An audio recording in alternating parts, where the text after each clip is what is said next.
పొట్టకూటి కోసం వెళ్లి హత్యకు గురయ్యాడు నిర్మల్ జిల్లా వాసి. దీనికి సంబంధించిన బ్రేకింగ్ న్యూస్ ఒకటి అందుతోంది. దుబాయ్లో హత్యకు గురయ్యాడు తెలంగాణ వాసి. పాకిస్తాన్కు చెందిన వ్యక్తి అతన్ని హత్య చేసినట్టుగా గుర్తించారు. 6 ఏళ్ల క్రితం ఉపాధి కోసం దుబాయ్ వెళ్లాడు ప్రేమ్ సాగర్ అనే వ్యక్తి. ప్రేమ్ సాగర్ది నిర్మల్ జిల్లా సోన్ మండలం కేంద్రం.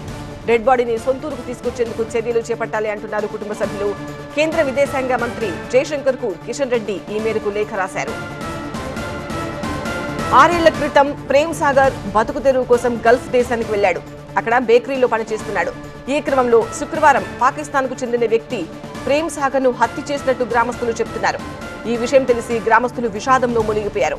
ప్రేమ్ సాగర్ కు భార్య ప్రమీల, 2 కూతుళ్లు ఉన్నారు. వారం క్రితమే ప్రేమ్ సాగర్ నానమ్మ ప్రాణాలు కోల్పోయింది. సాగర్ హత్య జరిగిన రోజే ఆయన బావ రోడ్డు ప్రమాదానికి గురయ్యాడు. ఒకే కుటుంబంలో వరుస ఘటనలు తీవ్ర విషాదాన్ని నింపాయి.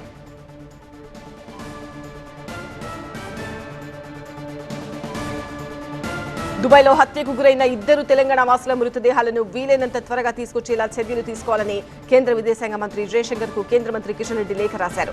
దుబాయ్లో 2 తెలంగాణ వ్యక్తులను పాకిస్తాన్ యువకుడు కత్తితో పొడిచి చంపినట్టు జయశంకర్ దృష్టికి తీసుకువెళ్లారు. నిర్మల్ జిల్లా సోన్ ప్రాంతానికి చెందిన ప్రేమ్ సాగర్ నిజామాబాద్ వాసి శ్రీనివాస్ డెడ్ బాడీని సొంతూరుకు తీసుకురావాలని కోరారు.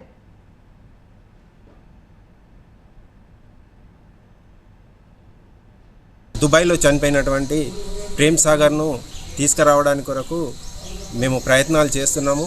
మా గ్రామస్తుల తరఫున మా వంతు సహకారము అందిస్తున్నాము.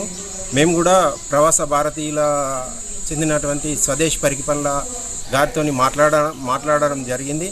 ఆయనకు కూడా ఈ పాస్పోర్ట్ కానీ వాళ్ళ రేషన్ కార్డు కానీ వాళ్ళ ఆధార్ కార్డులు, వాళ్ళ భార్య ఆధార్ కార్డు అన్నీ పంపించడం జరిగింది.